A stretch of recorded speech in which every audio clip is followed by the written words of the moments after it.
On the edge of a quiet countryside stood a tiny town called Little River. It was the kind of place where everyone knew everyone. The streets smelled like warm bread from Mrs. Grady's bakery, and children played freely under the soft glow of Christmas lights. But this year, something felt different. The snow arrived early, heavier than anyone expected. Businesses struggled.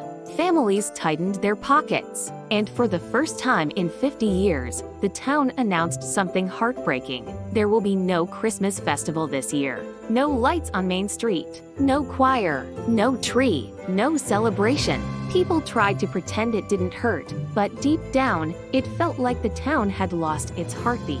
In the middle of that sadness lived a young boy named Daniel, 11 years old, small for his age, but full of a kind of hope that adults had forgotten. Daniel loved Christmas more than anything, and not because of gifts. Christmas reminded him of his mother. She had passed away 2 Christmases ago, but her last words still lived in his heart.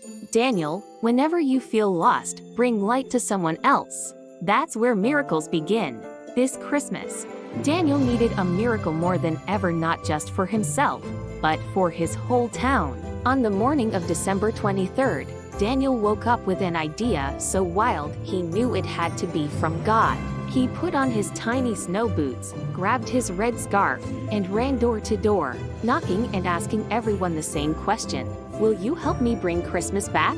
Some people laughed kindly. Some said, "Not this year, child." Some were too tired, too sad, too defeated. But Daniel didn't give up. By sunset, he had collected 3 ornaments, half a broken string of lights, a bag of old ribbons, 1 plastic star, and 2 confused volunteers, an old widower named Mr. Hale, and shy 8-year-old Lily from next door. It wasn't much, but it was a start. On Christmas Eve morning, Daniel stood in the center of the empty town square, staring at the old pine tree that usually hosted the Christmas festival. It was tall, proud, and alone, like it was waiting for someone to remember it. "Let's decorate it," Daniel whispered. Mr. Hale frowned. "With what? Hope?" Daniel smiled. "Exactly." The 3 of them hung the few ornaments they had. It looked terrible.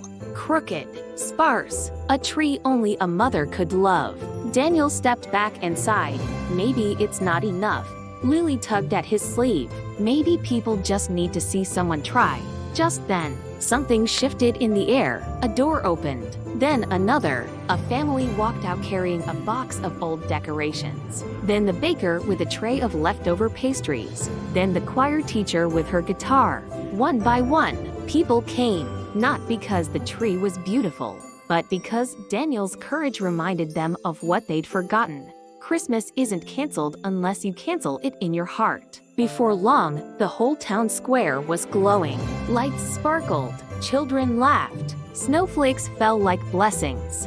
As the final touch, they lifted Daniel up to place the plastic star, the same one he had saved since his mother passed. He whispered, "This is for you, Mom." And the moment the star touched the top, a warm burst of wind swept through the square. The lights flickered, then burned even brighter. People gasped. Children screamed with joy. Even the old pine tree seemed to stand taller. Some called it electricity. Some called it luck. But Daniel knew the truth. When you bring light to others, miracles find you. As the choir sang "Silent Night," the mayor stepped forward and announced, "This is the most beautiful Christmas we've ever had." And it started with one brave child who refused to let hope die. The crowd applauded.